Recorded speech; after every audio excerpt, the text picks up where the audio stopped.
एक बोले it's very boring, I can't sit, I have to move around. I said please do that, then forget about meditating. बोले नहीं, हमने course किया, वो कहते सिर्फ 10 minutes is enough, 10 minutes do it and done, your dhyana is done. I said then enjoy that, but I don't see that as a dhyana which begins and ends in just 10 minutes. आजकल के गुरु भी बड़े समझदार हो गए, उन्हें पता है आधा घंटा 1 घंटा तो बड़ी दूर की बात है, 10 मिनट लगा ले वही। तो कहते बेटा जो हम तुम्हें टेक्निक सिखा रहे हैं ये 10 ही मिनट में पूरी हो जाएगी, and if you do that and you will just reach great Heights, so do that, that works very well. लोग आलसी हैं ही, 10 मिनट वाला काम सबको पसंद आ जाता है। अब हमारा काम कहाँ से पसंद आए, बड़ा मुश्किल लगेगा। अब जैसे अभी देखो, आप बैठे हो मजे से कुर्सी में टेक लगा के बैठे हो, हाँ, इतना प्यारा ऑडिटोरियम है कलकत्ता का, ये खूबसूरत। अभी ये जो काउंसलर है यहाँ के वो आए थे मिलने, and he was telling me story कि कैसे ये ओपन एयर थिएटर था, फिर शेड था, फिर इसको ऐसा किया। I said it's a wonderful auditorium and I am seeing everybody is relishing that, सबको बड़ा मजा आ रहा है, टेक लगा के मजे से बैठे। पीछे में देख रही थी, वो परसों की बात है, वो बेचारी महिला थकी हुई आई, जूं से टिका तो सो ही गई। फिर मैंने कहा बेचारी को ठंडी हवा यहीं मिल रही होगी, हो सकता है इलाके में लाइट ना आई हो, अब यहाँ ठंड भी है, हाँ, और मीठी मीठी आवाज भी आ रही है, तो नींद आ गई तो कौन सी बड़ी बात, तो लेट हर एंजॉय हर स्लीप। तो यही मैं आपको कहूं कि 1 घंटा मिनिमम, 1.25 घंटा रीढ़ की हड्डी सीधी करके बैठना है, आसनबद्ध होकर के, शरीर हिलना नहीं चाहिए। आप कहोगे जी हम तो मर जाएंगे, हम तो ऐसे हो ही नहीं सकता, क्यों? कमर दुखती है, गर्दन दुखती है, घुटना दुखता है। और जिनके घुटने रिप्लेस हो गए हैं वो तो कह रहे हैं जी अब तो हम बैठ ही नहीं सकते, चैप्टर ही क्लोज है उनका तो।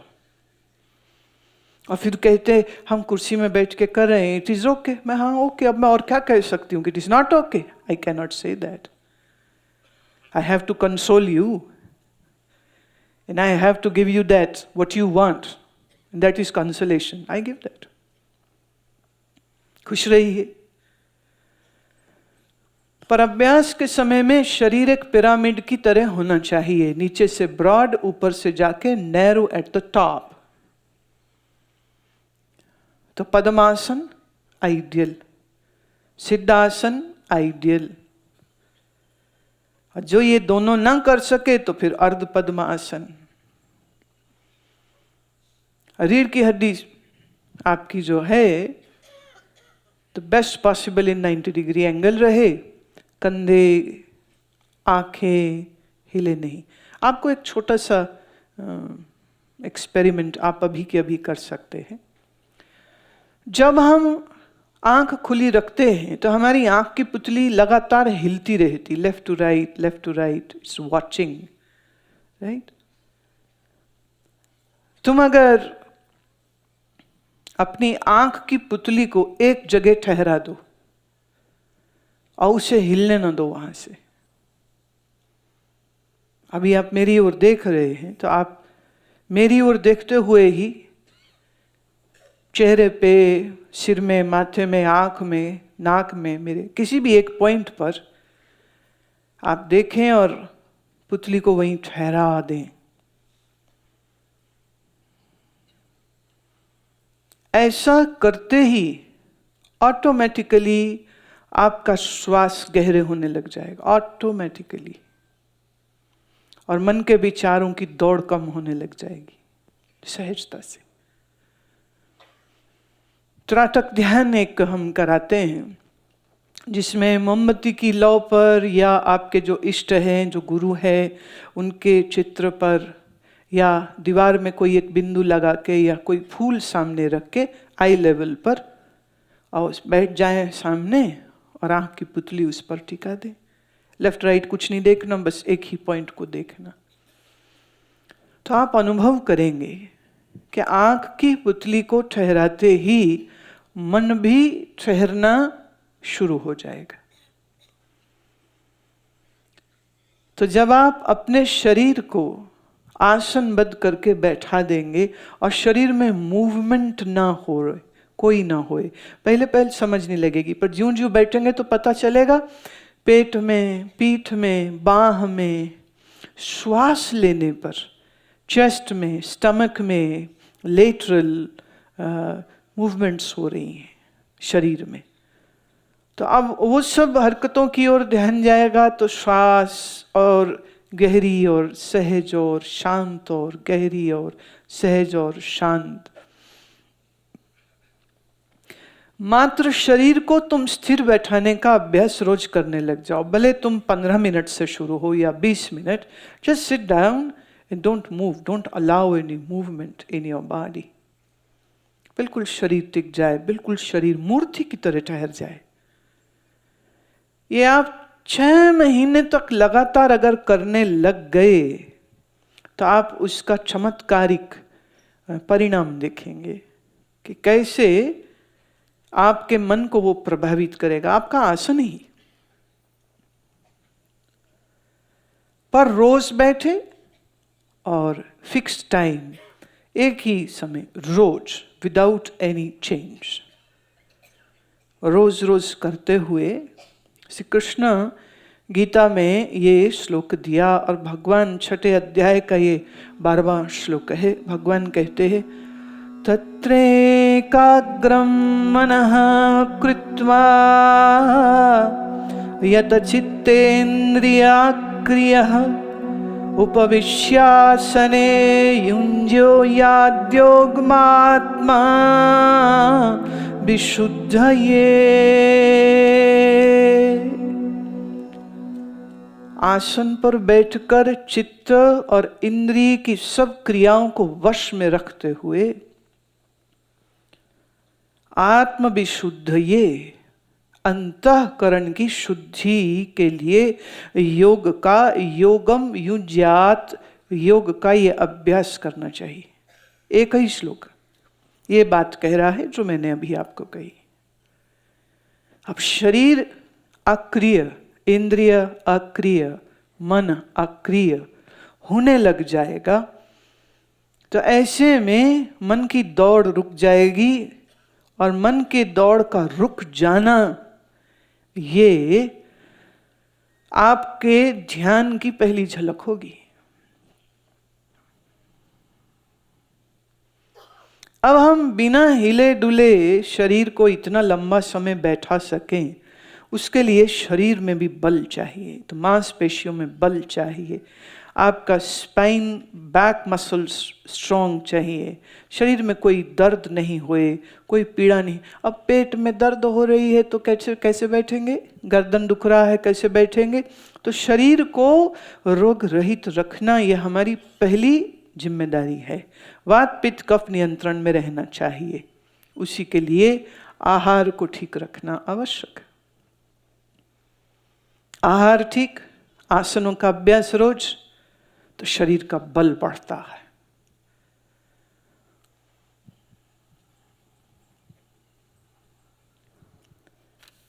अब आपके कुछ प्रश्न जो कल के बचे वो लेती हूं। राजकुमार शॉ कोलकाता से पूछते हैं, ध्यान पहले करना चाहिए या प्राणायाम, और ध्यान कितने समय करना चाहिए? देखिए, जब तक आपका प्राणायाम सिद्ध नहीं होगा ध्यान का तो भूल जाइए। ध्यान क्या है मैं अभी कह चुकी हूं। ये प्रोसीजर किए बगैर ध्यान की वो झलक, ध्यान माने टोटल निर्विचारिता, पूर्ण निर्विचारिता, नो थॉट्स, दैट इज ध्यान। श्वास अंदर बाहर किया, लंबा किया, छोटा किया, अंदर रोका, बाहर रोका, ये सब क्रियाएं प्राणायाम के अंतर्गत आती, ध्यान के अंतर्गत नहीं आती। और मैं कह दूं, आप ध्यान कर नहीं सकते, ध्यान घटित होता है। आप शरीर को एकाग्र बैठा सकते हैं, अक्रिय बैठा सकते हैं, प्राणायाम कर सकते हैं, इंद्रियों को संयमित रखते हुए शांत रख सकते हैं, मन को शांत रख सकते हैं, ये आप कर सकते हैं। ध्यान नहीं, ये सब ठीक हो गया तो ध्यान इस सब का परिणाम होगा। So nobody can teach anybody meditation. Meditation flowers on its own. It blooms on its own. We have to sow the seed. जो बीज डालने की क्रिया है ये सब आ जाती है जब हम इंद्रियों का संयम, शरीर को अक्रिय और एक स्थान पे बैठने लग जाएं, और निरंतरता से अभ्यास करते रहने से फिर ध्यान घटित होता है। मंजू का प्रश्न है, क्या आत्म प्राप्ति में मंत्र जप सहायक है? अगर हाँ तो कौन सा मंत्र जप करना चाहिए और उसकी विधि क्या रहे?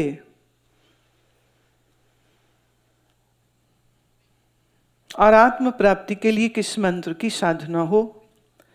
मंजू, आत्म प्राप्ति के लिए मंत्र जप की आवश्यकता नहीं, आत्म प्राप्ति के लिए सिर्फ आत्मज्ञान की जरूरत है, पहली बात। तो फिर मंत्र जप क्यों? मंत्र जप जो है ये आपके बिखरे हुए मन को टिकाने के लिए है। जैसे अभी आपका मन सोच रहा है, घर, बाजार, बच्चे, ये वो लेना है, जाना है, काम करना है, 1000 विचार आ रहे, और फिर आप मंत्र जप शुरू किए, और अगर सही करें तो क्या होगा? शुरू शुरू में अभी कुछ विचार आ गए और मंत्र हो रहा, और विचार आ रहे और मंत्र हो गए। इसीलिए right method is very important. फिर कह दूं, शरीर का अक्रिय बैठना, प्राणायाम पहले करना, फिर मंत्र होना चाहिए।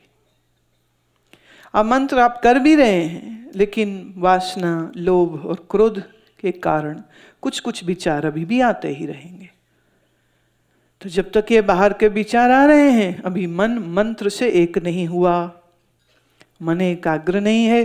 जिसका मन बिखरा है वो आत्मज्ञान कैसे करेगा?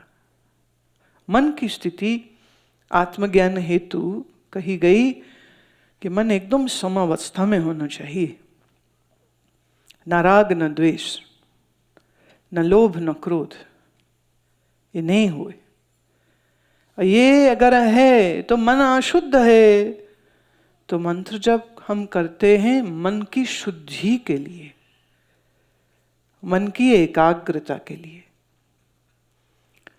मन ध्यान अनुभव कर पाए। ध्यान मतलब मन पूर्ण रूपेण समाधान अवस्था में आ जाए, इसलिए तो डेफिनेटली मंत्र जब सहायक होगा आत्मबोध तक। डायरेक्टली उसका कोई आवश्यकता नहीं होती है।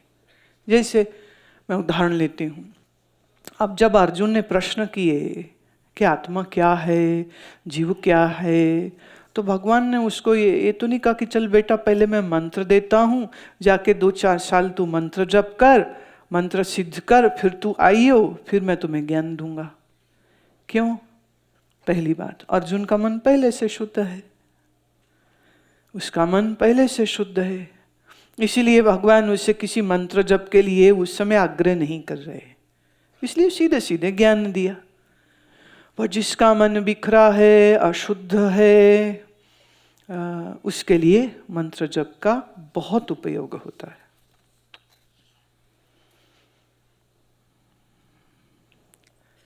प्रश्न है, सहदेव पासवान झारखंड से आए हैं, और आपका प्रश्न है कि बूंद समाया समुद्र में ये जाने सब कोय, समुद्र समाया बूंद में बूझे विरला कोय। इसे कृपया समझाइए। देखिए, यहाँ बूंद है मैं, समुद्र है परमात्मा। बूंद सागर में समा गई, समझ लगती है इजी लॉजिकली कि बूंद को सागर में डालेंगे तो समा ही जाएगी। पर समुद्र समाना बूंद में बूझे विरला कोय, ये कबीर जी का है। कबीर जी का या कबीर जैसे किसी संत का होना चाहिए ये वचन। सागर बूंद में उतर आया, ये कैसे हुआ? मैं परमात्मा को मिलूं, मैं परमात्मा में लीन हो जाऊं, समझ लगती है, पर परमात्मा मुझ में लीन हो गया, ये कैसे हुआ? बिरला बूझे कोय। अब जब बिरला कहा है तो यहां तो कई बैठे हैं, अच्छा मैं बोल दूं, मैं समझा दूं, तो मेरे समझाने भर से कहाँ समझ आएगी? Menu of the food is not the menu, is the real food, right? आप रेस्टोरेंट में जाके मेन्यू को नहीं खाते हैं, मेन्यू में से कुछ चुनते हैं। शब्दों से इसको नहीं कहा जा सकता। कैसे बूंद में सागर समा गया। अहम ब्रह्मास्मि, अयम आत्मा ब्रह्म, ये सागर का बूंद में समा जाने के ही श्लोक हैं। मैं परमात्मा को मिल लूं, परमात्मा में मिलके एक हो जाऊं, ये एक स्थिति है भक्त की। भक्त भगवान में स्वयं को लीन कर देता है। पर दूसरी कह रहे भगवान ही भक्त में लीन हो गए। यह वेदांत का वचन है। देह नहीं, इंद्रिय नहीं, मन नहीं, बुद्धि नहीं, मैं आत्मस्वरूप। अच्छा, अब ये आत्मा परमात्मा से अलग है कि एक है? प्रश्न उठता है।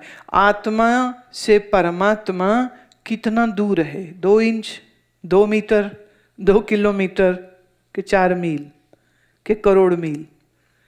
जब हम कहते हैं मैं परमात्मा मेरे में ही है, ये तो भक्त भी बोलता है ना, परमात्मा मेरे में ही है। ईश्वर अंश जीव अविनाशी, चेतन अमल सहज सुख राशि, सो माया बस भयो गोसाई, बंदे ओ कीट मरकत की नाई। ये तो तुलसी दादा भी कहते हैं।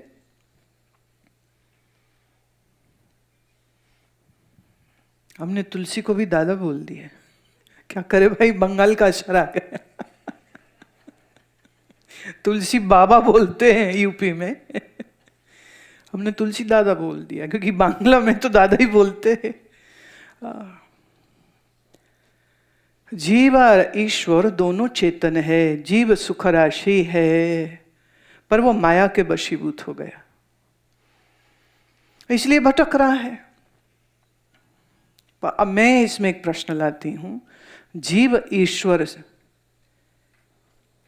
का अंश है, तो इसका मतलब माने जैसे हम कहें कि बूंद सागर का अंश है, तो सागर और बूंद एक हुए क्या अलग हुए?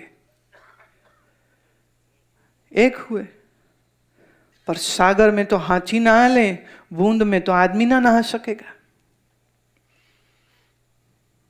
अब यहां आती भक्ति मार्ग। वो कहते हैं जीव है तो चेतन, पर छोटा है, अल्पज्ञ है, ईश्वर महान है। पर वेदांत की भाषा दूसरी है। वेदांत ये कहता है कि चेतन में अंश अंशी भाव होता ही नहीं है। तो जिसे हम कह रहे हैं परमात्मा, वह आत्मा ही है। तो ये परम क्यों बोला? बोले परम इसलिए बोला, जितना यहां तो कहा आत्मा, जितना सब में है व्यापक, तो कहना पड़ा परमात्मा। बट इससे ये दो तो नहीं हो गए। बूंद और सागर दो तो नहीं हो गए कि एक ही हैं। जो लहर सागर में उठ रही है वो अलग दिखती है, वो अलग अलग होती नहीं है।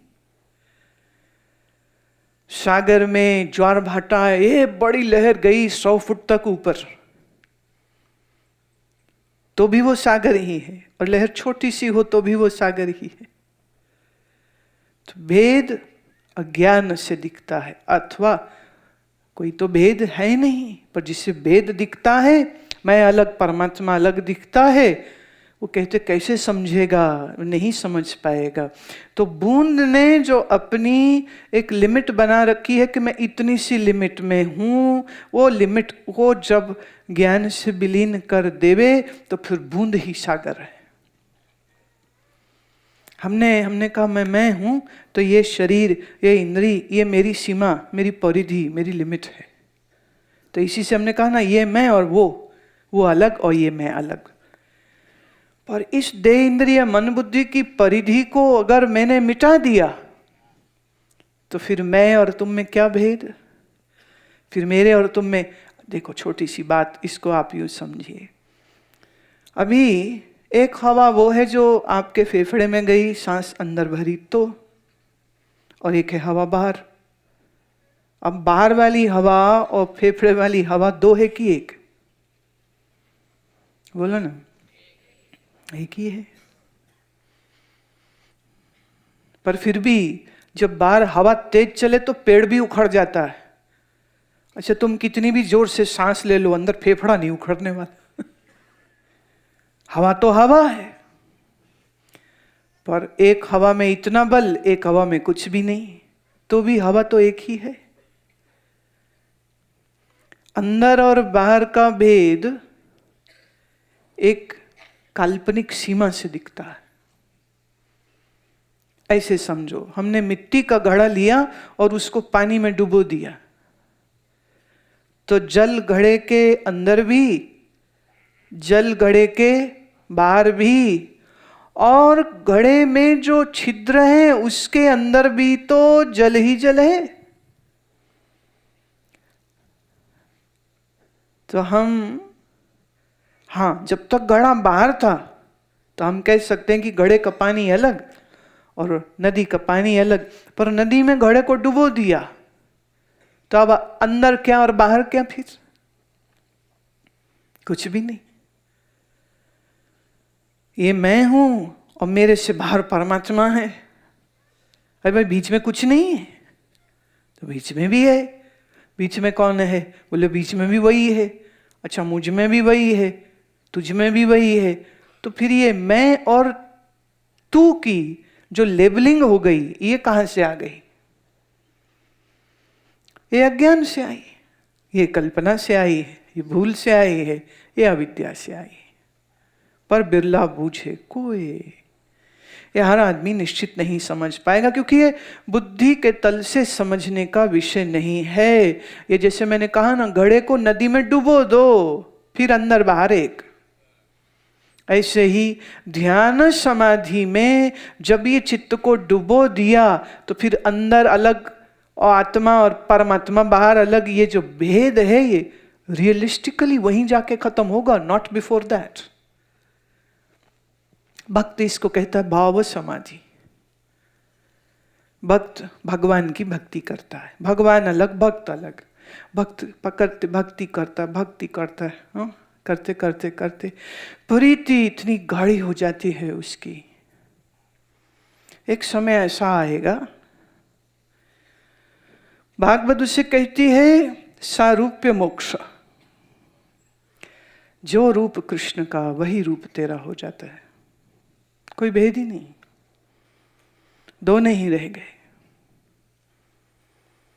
ये जो एकत्व की अनुभूति है, भक्त भी करता है। राधा और कृष्ण के प्रेम के विषय में ऐसा कहते हैं कि एक समय राधा अपनी सखियों संग कृष्ण की चर्चा कर रही थी कि उसका मुकुट ऐसा है, उसकी मुरली ऐसी है, उसकी चितवन ऐसी है, उसकी दृष्टि ऐसी है, उसके पांव ऐसे हैं, उसके हाथ ऐसे हैं, उसका कंगन ऐसा है, उसकी वाणी ऐसी है, उसका देखना ऐसा है। और बात करते करते वो कृष्ण का अभिनय करने लग गई कि कृष्ण ऐसे चलता है और कृष्ण ऐसे बोलता है। और फिर उन्हें एक समय ऐसा आया कि उन्होंने बांसुरी भी अपने होठों से लगा ली और राधा बांस को फूंकती है और बांसुरी के सुर निकलते हैं। तो जितनी गोपियां थीं वो सब गोपियां को जब देखती हैं तो उन्हें, ये राधा है कि कृष्ण है, कि कृष्ण ही राधा है, कि एक हो गए हैं क्या? और ऐसे में स्वयं कृष्ण पधारते हैं और राधा कृष्ण रूपा होकर के खड़ी हैं, और कृष्ण भी चुपचाप उन्हीं गोपियों के पीछे जाके चुपचाप बैठ जाते हैं, क्योंकि वो बाधा नहीं बनना चाहते इस लीला में। और ऐसे में जो वियोग से तड़प थी राधा की, वो तो जा चुकी क्योंकि वो स्वयं कृष्ण हो गई। तो भक्त और भगवान की एकता हो जाती है।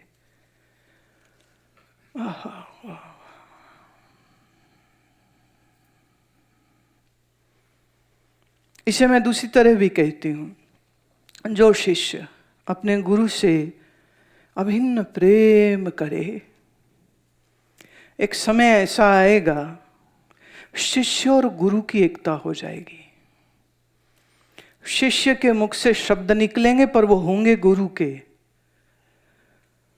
और जो गुरु के शिष्य अन्य होंगे वो महसूस कर पाएंगे कि तुम बोल रहे हो कि गुरुदेव बोल रहे हैं। गुरु का स्मरण करते करते शिष्य का चित्त गुरु, शरीर नहीं, शरीर तो अलग ही रहेगा, पर गुरु का जो भाव है वो इतना चित्त में गहरा उतर गया तो गुरु का प्रेम उसके मन में, गुरु का ज्ञान उसके मन में, गुरु का तेज उसके अंदर, तो उसको मिलने का अर्थ ये होगा जैसे गुरु को मिल लिए। इतना गहरा प्रेम भी हो सकता है, इसे हम कहेंगे वाह। बांग्ला में एक सुना मैंने, पीरिति काथले रे आठा, ए आठा लागले परे छाड़बे ना। कटहल, कटहल जैक फ्रूट जब भी काटे तो क्या होता है, चिपक गया तो फिर छूटता नहीं है। पीरिति काठ ले रे आठा, ये आठा लागले परे छाड़े ना, गोले माले पीरित कोरोना। I love this, I really love this.